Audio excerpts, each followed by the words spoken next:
اسی ڈائریکشن میں چلا گیا کہ وہ روٹیٹ کرتا رہتا ہے، تب دوسرے ملکوں کی تو باری آنی چاہیے نا گرمیوں کے لیے.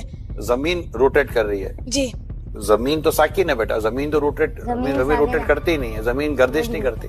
لیکن ہمیں جغرافی میں پڑھایا جاتا ہے کہ ارتھ جو ہے وہ سورج کا چکر لگاتا ہے. یہ لاجک یہ غلط ہے بیٹا. سائنس کی یہ تھیوری جو ہے نا یہ درست نہیں ہے. سوچے نہیں ہے. آپ حیران ہوں گے، آج کیمسٹری کا بڑا دور ہے جی. یہ کیمیکلز کی فیکٹری ہے، یہ جی انجینئر کس چیز کا ہے جی، یہ کیمیکل بناتا ہے جی، بڑا ماہر ہے جی، بہت کچھ ہے. اللہ تعالیٰ فرماتے ہیں ہاں اگر اسی کیمسٹری کی بات کرتا ہے تو کبھی اپنے پینے والے پانی کے ایک گھونٹ کو دیکھ لے. H2O کو میں نے ان دونوں کی کیمسٹری بنائی ہے، انہی کو لے کر کے ہٹ کر کے ذرا تو اپنی کیمسٹری دکھانا. کہ ان کی مذہبی کتابوں کے اندر سائنس کے بارے میں کوئی تعلیم کا نظام نہیں ہے، لیکن ہماری کتاب جسے ہم قرآن مقدس کہتے ہیں وہ اللہ کی وہ عظیم ترین کتاب ہے کہ سائنس آج تحقیق کر کے کچھ کہتی ہے، لیکن 1400 سال پہلے قرآن اس کی گواہی دیتا ہوا نظر آ رہا ہے. The universe was once a primary nebula. Then there was a big bang. There was a secondary separation which gave rise to galaxies, the stars, the sun, the moon, and the earth on which we live. When did you come to know this? So he will tell you it was in 1973 when a group of scientists, they described the Big Bang and the creation of the universe. So you tell him what you came to know hardly about 36 years back is already mentioned in the Quran 1400 years ago in Surah Anbiya, chapter number 21, verse number 30, where it says, میں science کا طالب علم ہوں، برسوں میں نے اس کو پڑھا ہے. آج بھی کوئی نئی چیز آتی ہے تو فوراً پڑھتا ہوں. تو مجھے ہمیشہ حسرت رہی ہے کہ بتائیے کیا چیز ہے جس میں مذہب سے تصادم ہو گیا.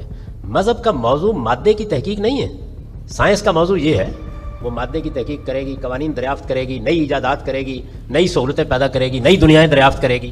کہ توہمات کو چھوڑ کر علم کی پیروی کرو. علم یا وحی کا علم اور یا پھر علم سائنس کا علم. سائنس کا علم وہ ہے جو ہمیں حواس کے ذریعے سے حاصل ہوتا ہے اور ہمارے سینس ڈیٹا کو ہمارا دماغ کا کمپیوٹر پروسیس کرتا ہے، نتیجہ نکالتا ہے، پھر اس نتیجے کو ویریفائی بھی کر لیا جاتا ہے. پانی کے بارے میں یہ گمان ہوا کہ یہ آکسیجن اور ہائیڈروجن سے مل کر بنا ہے، اس کی ہائیڈرولسس کر دی گئی اور واقعتاً 2 گیسز وجود میں آ گئی، اور پھر مزید اس کو تجربے سے واضح کرنے کے لیے ان گیسز کو جمع کیا، اسپارکنگ کی اور پانی بن گیا. اور یہ نالج گیلیلیو نے پھر جا کے بیان کیا، جس پر اس پر مقدمے چلے اور جیل کی سزا ہوئی، اور اس کو جا کے نیوٹن نے اسٹیبلش کیا. یہ زمین کا سورج کے گرد اور تمام جو سولر سسٹم کے اندر سیاروں کا گردش کرنا، یہ مغربی دنیا کو آج 300 سال پہلے پتا چلا. 300 سال اور 1000 سال قبل بیرونی بیان کر چکے. یہ تاجدار کائنات کا احسان ہے کہ ان کے غلاموں نے سائنسی ترقی کا سارا فیض انسانیت کو عطا کیا. مثال کے طور پہ ایک نوجوان کھڑا ہوتا ہے، اس نے جو ہے وہ اوریجن آف اسپیشیز پڑھی ہے، چارلز ڈارون، جسے ہم ڈارونین تھیوری آف ایولیوشن کہتے ہیں. وہ اس کی بنیاد پہ سوال پوچھتا ہے کہ مولوی صاحب، مفتی صاحب مجھے بتائیں کہ بھائی سائنس تو یہ کہتی ہے کہ ہم لوگ انسان جو ہیں وہ ہمارا ارتقا ہوا ہے بندروں سے، تو آپ مجھے بتائیں، دلیل کے ساتھ ثابت کر کے بتائیں کہ کیسے یہ ممکن ہے یا نہیں ہے، یہ جو سائنس کہہ رہی ہے یہ بات درست ہے یا ہمارا جو قرآن کہتا ہے. اس کا جواب کون دے گا؟ اس کا جواب وہ دے گا مفتی صاحب. مثال کے طور پہ اگر مجھ سے کوئی پوچھے گا نا، جیسے مثال کے طور پہ میرے پاس یہ کتاب پڑھی، میرے پاس یہ کتاب موجود ہے، یہ ڈارون کی کتاب. اگر میں نے یہ کتاب کا مطالعہ نہیں کیا اور مجھے اس تھیوری کا نہیں پتا تو میں اس کو رد کیسے کروں گا؟ بتائیں مجھے. کسی چیز کو رد کرنے کے لیے بھی اس کا علم ہونا ضروری ہے. یہ آپ کی گفتگو سے معلوم ہو رہا ہے کہ مدارس کا جو نصاب ہے اس کے اندر کچھ اصلاحات ہونی چاہیے. تو مدارس کے نصاب میں اس جدید تعلیم کو کیسے ضم کیا جا سکتا ہے، اور اس کی پہلے تو اہمیت کے اوپر روشنی ڈالیے گا، پھر اگر کوئی اس کا کوئی طریقہ وضع کر سکتے ہو، کوئی ماڈل دے سکتے ہو آپ مدارس کو.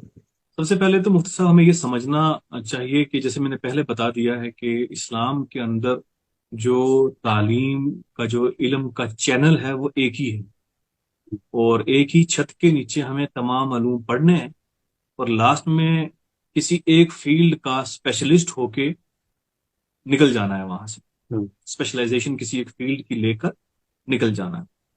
اب تھوڑا سا ہمیں اس کی ہسٹری پہ غور کرنا ہوگا کہ جو پرانے مدارس تھے، میں پہلے بھی ذکر کر چکا ہوں، وہاں پر میرے پاس وقت نہیں ہے ورنہ اویلیبل بھی نہیں ہے، کتاب ہے بڑی امپورٹنٹ، دا لاسٹ مغلس، اور اس کتاب کے اندر جو ہے وہ 17ویں صدی کا جو مدارس تھے دلی کے، ان کا ذکر کیا گیا ہے. جو ایک ویسٹرن اسکالر ہے اور اس نے ذکر کیا ہے اور اس نے بتایا ہے کہ ان مدارس کا جو لیول ہے وہ آکسفورڈ کے لیول کے برابر ہے. اور اس میں وہ ذکر کرتا ہے کہ کس طرح 7 سال 8 سال یا 10 سال پڑھنے کے بعد جب وہاں سے ایک شخص دستار پہن کے باہر نکلتا ہے اور وہ ہمارے آکسفورڈ کے لیول کے جو اسکالرز ہیں ان کے مقابلے بات کرتا ہے. اور یہ اس لیے ہوا تھا کہ اس وقت کے مدارس میں تمام علوم پڑھائے جاتے تھے.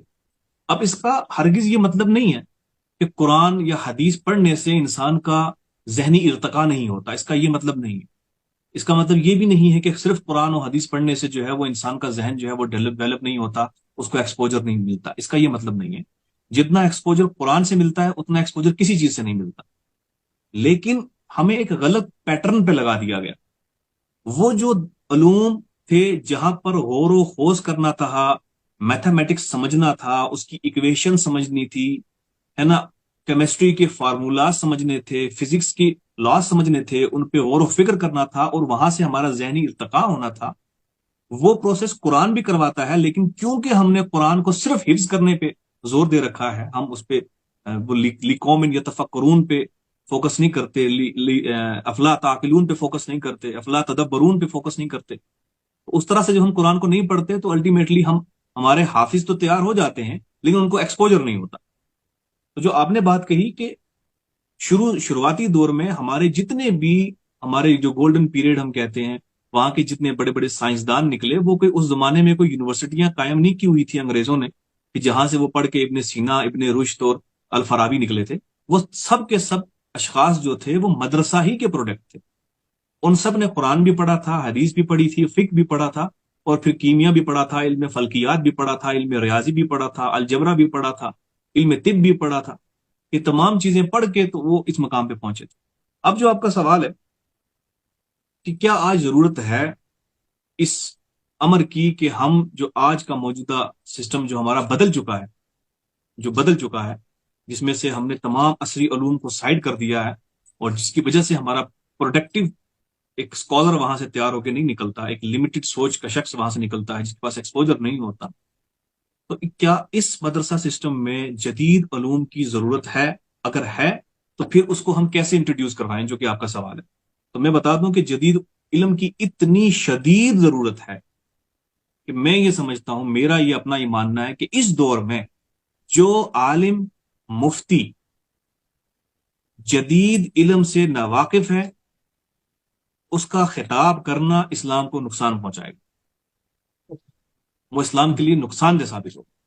اس کی ایک وجہ ہے, یہ کوئی میں جذباتی ہو کے نہیں بات کہہ رہا, میں بالکل منطقی اعتبار سے بات کہہ رہا ہوں. مثال کے طور پر, کیونکہ جن افراد کو آپ نے ایڈریس کرنا ہے, جن کو خطاب کرنا ہے, وہ جو جمعہ میں آپ کے سامنے بچے بیٹھے ہوئے ہیں, وہ جو نوجوان بیٹھے ہوئے ہیں, وہ کوئی سائنس کا اسٹوڈنٹ ہے, کوئی فلاسفی پڑھ کے آیا ہوا ہے, ٹھیک ہے نا, وہ ہر بچہ جو ہے وہ سائنسی علوم کا علم ہے اس کے پاس, اور وہ اسی نظریے سے دنیا کو دیکھ رہا ہے, اسی نظریے سے وہ کریشن کو دیکھ رہا ہے, اسی نظریے سے جو ہماری تخلیق کو دیکھ رہا ہے.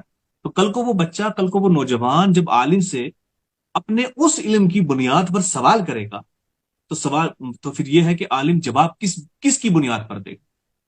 یا تو عالم یہ کہے گا کہ بھائی اس کا جواب نہیں ہے میرے پاس. میں آپ کو مثال دے کے سمجھاتا ہوں. مثال کے طور پہ ایک نوجوان کھڑا ہوتا ہے, اس نے جو ہے وہ اوریجن آف اسپیشیز پڑھی ہے, چارلز ڈارون, جسے ہم ڈارونین تھیوری آف ایوولوشن کہتے ہیں. وہ اس کی بنیاد پہ سوال پوچھتا ہے کہ مولوی صاحب, مفتی صاحب, مجھے بتائیں کہ بھائی سائنس تو یہ کہتی ہے کہ ہم لوگ انسان جو ہیں وہ ہمارا ارتقاء ہوا ہے بندروں سے, تو آپ مجھے بتائیں, دلیل کے ساتھ ثابت کر کے بتائیں کہ کیسے یہ ممکن ہے یا نہیں ہے, یہ جو سائنس کہہ رہی ہے یہ بات درست ہے یا ہمارا جو قرآن کہتا ہے. تو اس کے بعد دو ہی آپشن بچتے ہیں مولانا صاحب کے پاس, یا تو وہ آگے سے یہ کہیں کہ نہیں بھائی یہ سب جھوٹ ہے, فراڈ ہے, قرآن میں یہ چیز لکھی ہے لہذا تم اس کو مانو. تو نئی جنریشن ایسی تو ہے نہیں کہ وہ صرف اتنی بات سے مان لے. تو دوسرا طریقہ یہ ہے کہ وہ آگے سے اس کو ڈانٹ دے کہ بھائی ایسے سوال پوچھنا حرام ہے, تم مرتد ہو جاؤ گے ایسے سوال پوچھو گے. اور یہی اکثر ہوتا ہے, آپ مجھ سے زیادہ جانتے ہیں, آپ مدارس, آپ تو خود مفتی ہیں, ایسا ہی ہوتا ہے اکثر.